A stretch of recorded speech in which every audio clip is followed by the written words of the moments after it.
we got to start with the Super Bowl, Seth, because obviously it's the biggest thing. Super Bowl, Chiefs win it back to back. First time since the Pats did it in 2003, I believe it was, when they beat the Panthers, something like that. Is either 03 or 04, something like that. Very long time ago. It's kind of crazy to think that, like, I know. No team, like, just think of all the, like, crazy. I mean, you think of the Patriots teams, they were obviously very good, but that they never went back to back, which is crazy. I mean, like, that's insane. Yeah. But the game itself, it was one of those elusive defensive games, the first 3 quarters. Not a lot of scoring. Really was a bit underwhelming. I was expecting a lot more from guys like Ayuk and guys like Kelsey had 1 reception the first half. I know, that was crazy. Yeah. Like, I don't – and my whole thing was, like, I knew that the Chiefs' defense was good. But I guess I just kind of figured, you know, at a certain point, you can't defend everybody. But Brock Purdy played a good half, and they still ended up with just 10 points. Yeah. Like, which is – yeah. I mean, it's kind of like watching Big Ten football. You know, a little bit. It was – or at least old school Big Ten football. But, you know, it's just all defense. Yeah. Very little offense. The other thing – yeah. But there was, like, one big play. There was the deep pass from Mahomes to McKinnon. I think it was McKinnon. And I don't even think they got a touchdown that shot. I think they ended up kicking the field goal. Yeah. Like, it's just – how do they keep doing this? How, like, that's sort of what I'm trying to get at here is Patrick Mahomes has the single worst year of his career in the regular season. He has plenty of embarrassing games, losing to the Raiders on Christmas. Yeah. Like, guys dropping balls like they're, you know, on drugs. And shout out Kadarius Toney. Yeah, shout out Kadarius Toney. Shout out MVS against the Eagles. And what happened? They just go into the playoff and they're like, you know what? It's time to try. We're going to start playing now. And it's just I'm not saying it's a sure thing at this point, but it reminds me of Brady. Brady would do the same crap where you think that, they're down. I don't know. I mean, I know it's Tom Brady, but and then they get to the postseason and you're like, oh, well, they beat the Dolphins. Well, the Dolphins were hurt, and so whatever. And then, you beat the Bills. Oh, okay. I mean, but it's the Bills, wide right, nightmare fuel. And then they beat the Ravens. You're like, oh, geez. Well, they didn't score a point in the second half. I don't know if they're going to be able to get away. And then it's like you run out of games for them to lose, right? Like then the season is just over. That's it.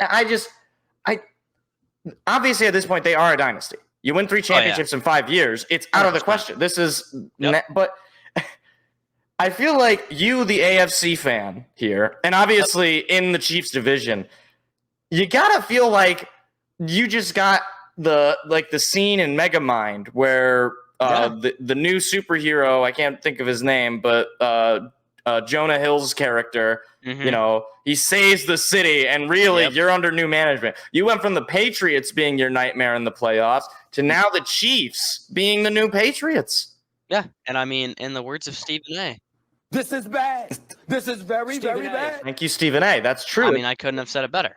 At least you go ahead. You were going to say something. I mean, I have no words. We're just down here. I'm a lonely Chargers fan in the AFC, which is dominated by two dynasties within the past decade.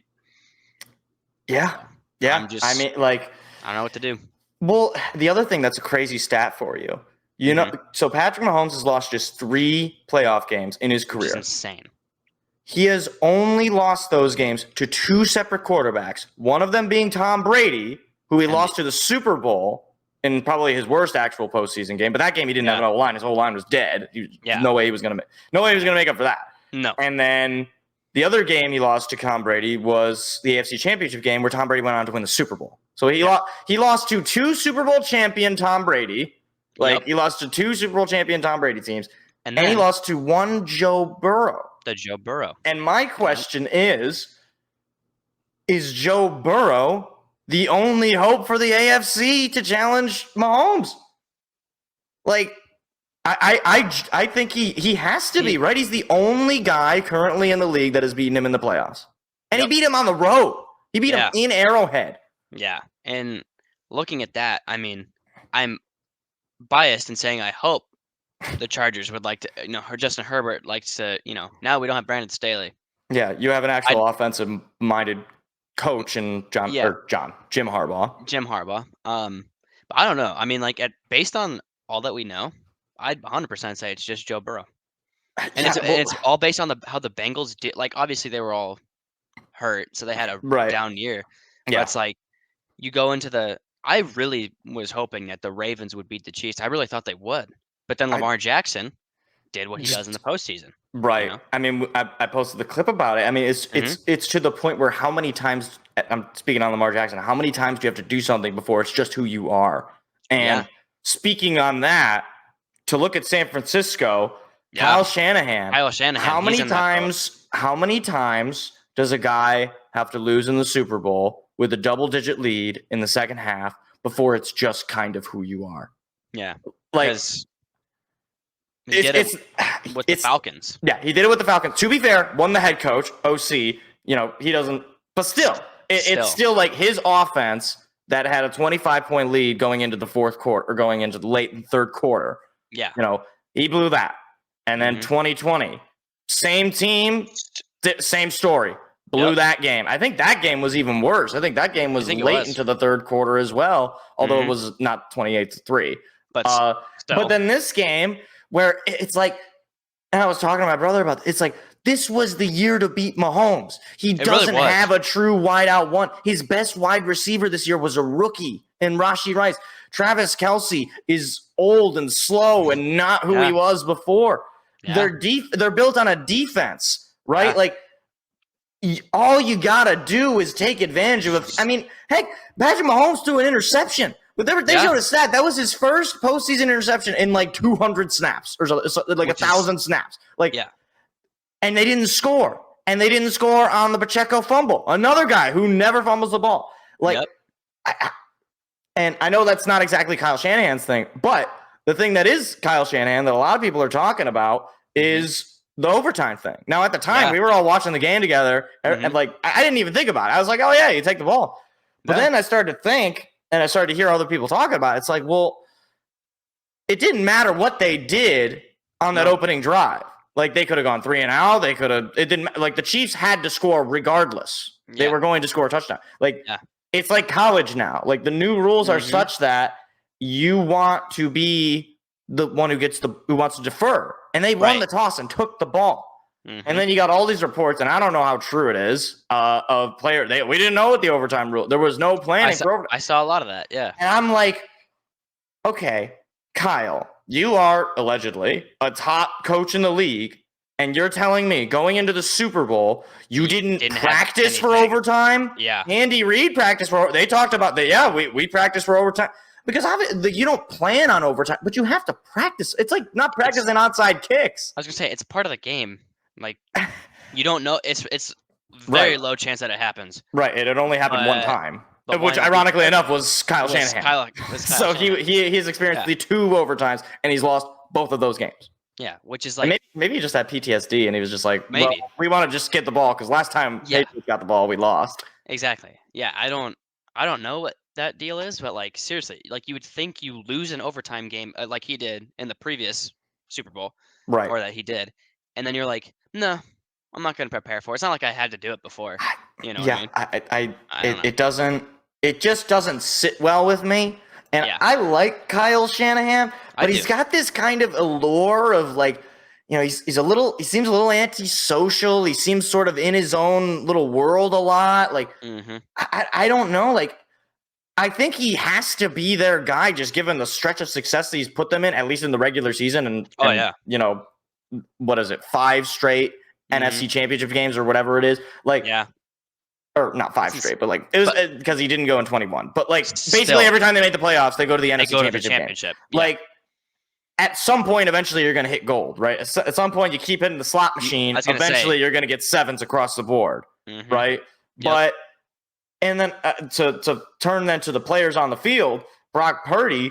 Look, that second half was rough.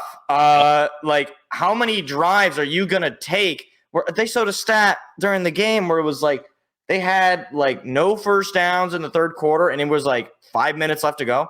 Yeah. Like they had like 3 total yards. It's like it at was what bad. point? Yeah. Like, does that fall on the players? Yeah, right. Brock Like I mean, like Brock Purdy. I don't know what to feel about him because it seems like no matter what you say, you're either deemed like the biggest Brock Purdy hater or you're just like a totally like blind believer. Like I don't. Yeah, there's really no middle ground. Yeah. Yeah, like he's this weird thing where, you know, everyone has seen the different quarterbacks that Shanahan has had to use and had relative success with. Right. And so this guy comes in, obviously last pick of the draft a couple of years ago. Nobody believes it, or certainly nobody believed in him in that draft. And then he replaces Jimmy G. Yeah. And well, we see what happens to Jimmy G. Yeah.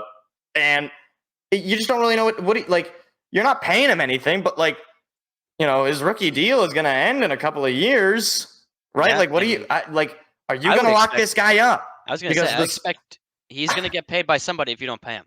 Because the stats are such that he is a top quarterback. And I like, to me, you know, my quarterback is Jared Goff. Jared Goff, very similar kind of quarterback. You have to insulate him. You have to keep him protected. You got to give him weapons. And you have the right people in charge in San Fran to do that and to keep the success going. Yeah. If I'm San Francisco, I know you just lost the Super Bowl and maybe you're not feeling too great about Brock Purdy. You got to keep this cat around. Oh, yeah, for sure. Like, and I mean, like I said, you guys don't pay him, he will be paid by some other team because I think he's maybe not a top quarterback, not in the top tier, but he's definitely tier 2. Well, you got to think, right? Like, I mean, just think of some of the teams. You think the Chargers, when Justin Herbert went down, wouldn't have liked Brock Purdy in the back instead of Quentin Stick or what? Easton Stick? Eaton Stick? Yeah, that's right. Hey, I would have loved to have Brock Purdy on my team. Or look at the Vikings.